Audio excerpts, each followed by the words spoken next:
Hi, it's Lorna, and today I'm going to show you how to make tea-dyed paper. And this is a very old practice of making your paper look aged. And you might want to do this to make it look like you're writing in a fantasy book, or even for some fantasy-themed drawings. Maybe you're making a map, all sorts of reasons why you would want to stain your paper with tea. This also works with a variety of other liquids, like you could even use coffee. You could go wild and use some sort of powdered drink mix like Kool-Aid and make funky colors, but this is how to dye your paper using tea. So the things you're going to need is you're going to need tea, and this can either be tea that you've already used once and had a nice drink, and then you just reuse your tea leaves or your tea bag. I have just tea leaves today.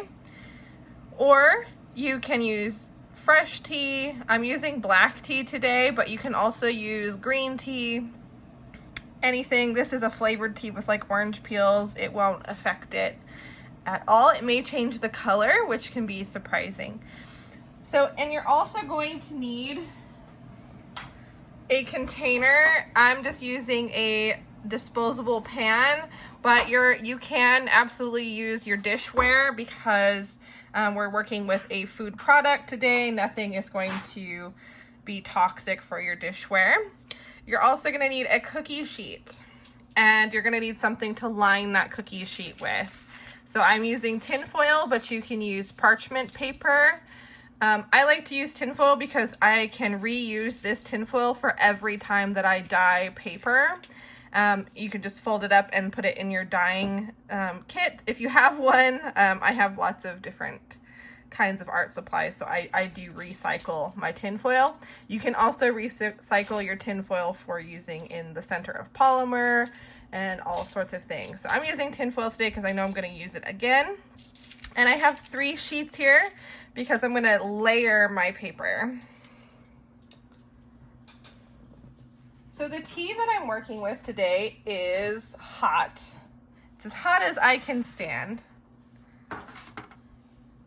And the reason why you want hot tea is because it's going to open up the pores in the paper. So you can see it's this nice caramel color. If you want your tea to be darker, go with a darker black tea. If you want it to be more of a tan color, feel free to use green tea. You can even use the leaves right in there and get them on your paper, and you'll have some parts of your paper that are speckled, and I'll show you that as well. That's why I have these dry tea leaves here. And you can take the tea leaves right out of your tea bag if that's all you have is a tea bag.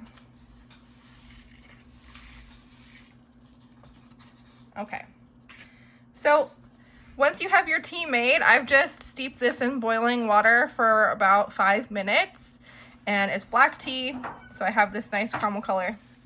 Then all you do is you dip your paper in. I like to dip it like a tortilla, hold it, and then flip it around. And you can use tongs if your water is too hot or if you're worried about staining your fingers. Typically tea doesn't stain your fingers. And you can put as many pages in as you want. The reason I'm using this pan, it was very large, but you could use a cookie sheet as well. And the longer you leave this in, the darker stain you will have.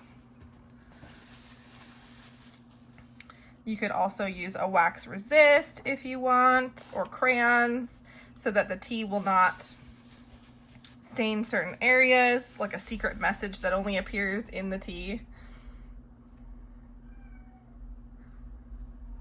Okay. So you can leave this in for overnight, up to an hour, 5 minutes, 2 minutes. That will determine the color that you're going to get. I'm only leaving mine in for a few seconds, and then I'm going to drip dry my page. and set it on my cookie sheet.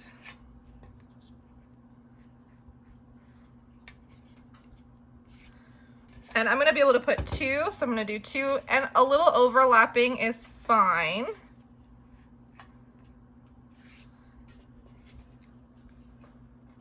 If you want overlapping.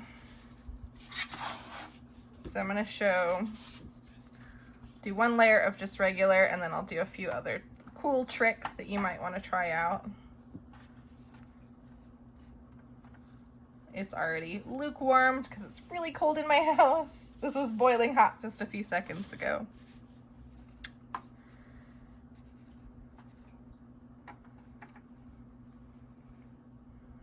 All right, so this one has only been in for about 30 seconds, and it's gonna be a nice light tea stain.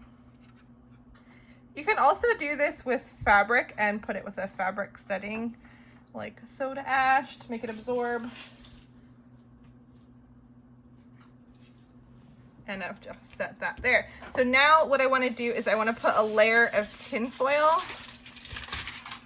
in between my next layer of paper, just so that it doesn't stick.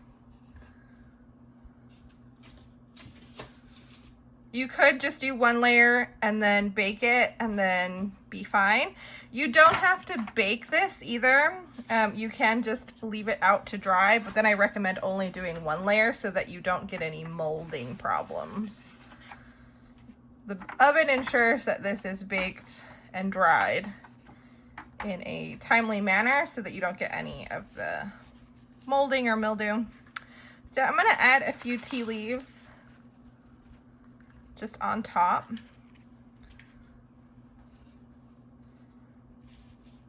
And I'm gonna add another sheet in here because I want this one to be a little bit darker.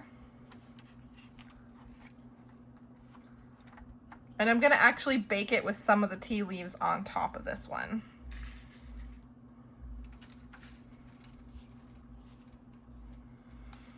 And you can either dye the whole thing, you can pour tea on, whatever design you want.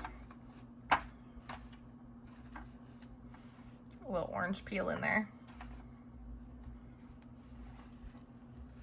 And I think I'm gonna leave some of the areas on this one white.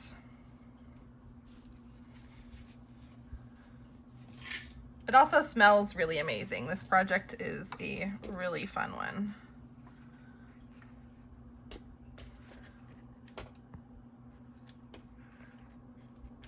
If you want a darker stain too, you're welcome to leave it in for longer, or even use a dark roast coffee would get you a darker stain. All right. Sprinkle a few more on there. And these, once they're dry, will be able to just be brushed off as well, these tea leaves. Okay, so now for a cool trick. First, I need to separate my layer. Is you can take, like I was talking about, any kind of white oil pastel or white crayon or white colored pencil, and you can draw a design and then stain it, and that way you can see where your tea was. So I'm just gonna grab a white crayon.